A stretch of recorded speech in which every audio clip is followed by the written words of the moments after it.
Hello guys, welcome to my new vlog. आज पनि म नयाँ भ्लगको साथ उपस्थित भइसकेको छु र आज चाहिँ म मेरो घरमा आज भुटन पकाएर खाजा खाने मेरो प्लान रहेको छ र म आज चाहिँ खाजाको लागि भुटन पकाउँदाखेरि म तपाईँहरूलाई चाहिँ भुटनको रेसिपी सेयर गर्न गइरहेको छु।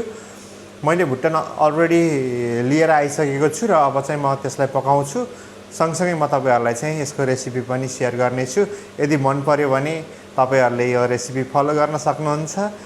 लेट्स है त, ल सुरु गरौँ है त। अब सुरुमा चाहिँ मैले चाहिँ यो भुटनको लागि मासु लिएर आएर, भित्री मासु लिएर आएर यो चाहिँ बसालिसकेको छु। तपाईँहरू हेर्न पनि सक्नुहुन्छ। बसियान्द्रा भयो, यो भुटनको लागि भित्री मासु भयो, त्यसै गरी कलेजोहरू पनि लिएर आएर चाहिँ मैले चाहिँ यहाँ बोइल गर्न राखिसकेको छु। यसमा चाहिँ बेसार राखेर अनि हल्का नुन राखेर मैले चाहिँ यसलाई बोइल गर्न एकछिन बोइल गर्नको लागि चाहिँ यहाँ राखेको छु। अब यो बोइल हुन्छ त्यतिजेलसम्म हामी चाहिँ अरू कुराहरू चाहिँ काट्छौँ। भुटनलाई बोइल हुन दिने समयसम्म हामी चाहिँ प्याज, लसुन, अदुवा, खुर्सानी, त्यसै गरी धनिया, टमाटरहरू चाहिँ काट्छौँ र मसला पनि बनाउने काम गर्छौँ।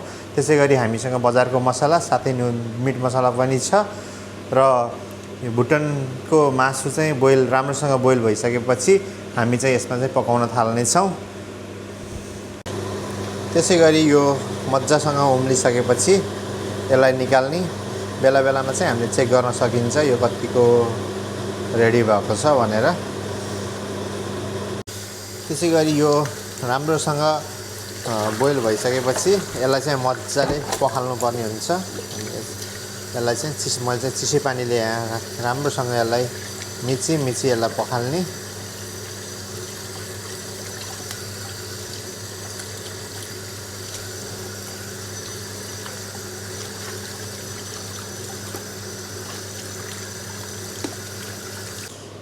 भुटनलाई राम्रोसँग सफा गरिसकेपछि अब चाहिँ हामीले यसलाई काट्न थाल्छौँ। त्यसपछि चाहिँ हामी भुटन फ्राई गर्न थाल्छौँ।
अब चाहिँ हाम्रो सबै भुटनको लागि चाहिँ सबै कुराहरू रेडी भइसकेको छ।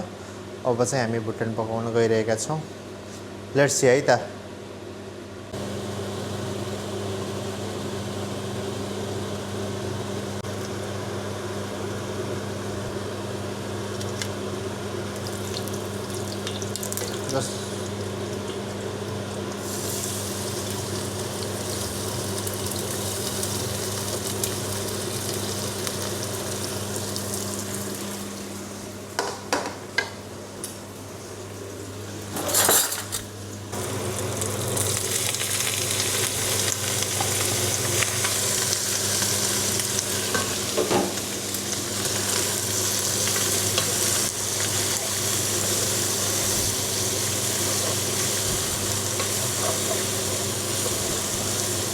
त्यसपछि यसलाई रातो हुने गरेर चलाउने पकाउने।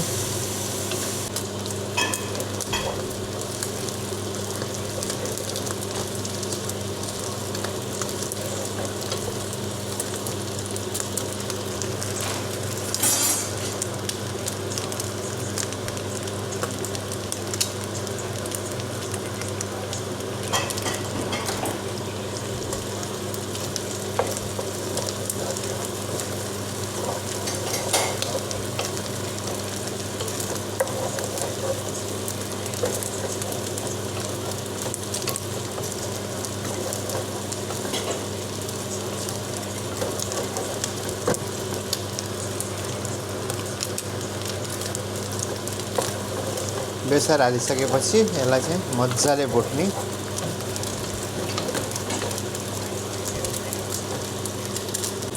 त्यसपछि यसलाई चाहिँ कन्टिन्यू रातो हुनेजेलसम्म चाहिँ पटपट भुटेर यसलाई कन्टिन्यू भुट्ने काम गर्ने। अब चाहिँ यसमा प्याज हाल्ने बेला भएको छ। प्याज हाल्ने।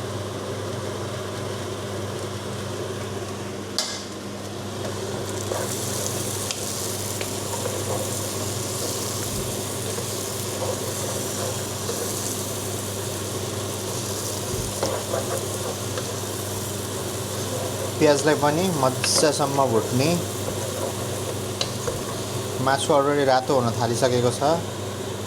एकदम लो हिटमा पकाउनु पर्छ यसलाई पकाउने बेलामा।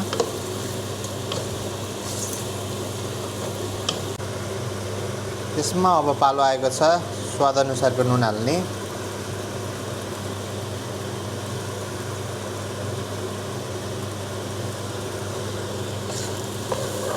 त्यसपछि कन्टिन्यू भुट्ने।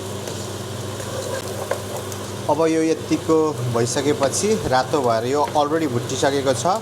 अब हामी यसमा टमाटर हाल्छौँ। त्यसपछि हामी चाहिँ यसमा मसलाहरू हाल्छौँ। एकै ठाउँमा हालेर यसमा छोपेर राख्छौँ र लास्टमा चाहिँ हामी यसमा चलाउने काम गर्छौँ। त्यसै गरी यो चाहिँ अदुवा लसुन र घरमै कुटेको मसला अलिकति यसमा एड गर्छौँ।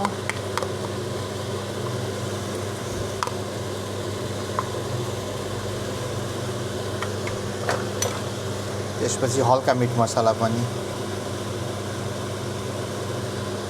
यति गरिसकेपछि हामीले यसलाई चाहिँ छोपेर एकछिन यसमा यसलाई पकाउने काम गर्छौँ। एकदम लो हिटमा छोपेर पकाउने। त्यसपछि हामीले यसलाई हाम्रो भुटन चाहिँ त्यसपछि अलमोस्ट रेडी हुन जान्छ। अब चाहिँ यसमा चाहिँ हामी छोप्ने काम गर्छौँ।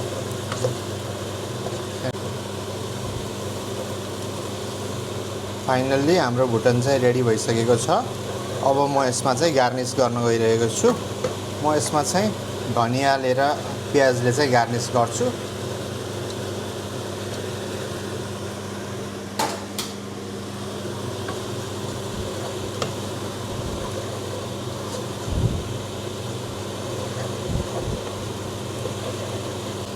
धनियाँले प्याजले गार्निस गरिसकेपछि हाम्रो भुटन चाहिँ यस्तो देखिएको छ र अब चाहिँ भुटन चाहिँ खानको लागि चाहिँ रेडी छ है त।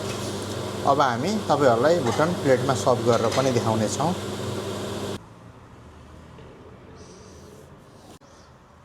फाइनल्ली हाम्रो भुटन रेडी भइसकेको छ र अब म चाहिँ यसलाई चाहिँ भुजासँग चाहिँ सर्भ गरेको छु मैले।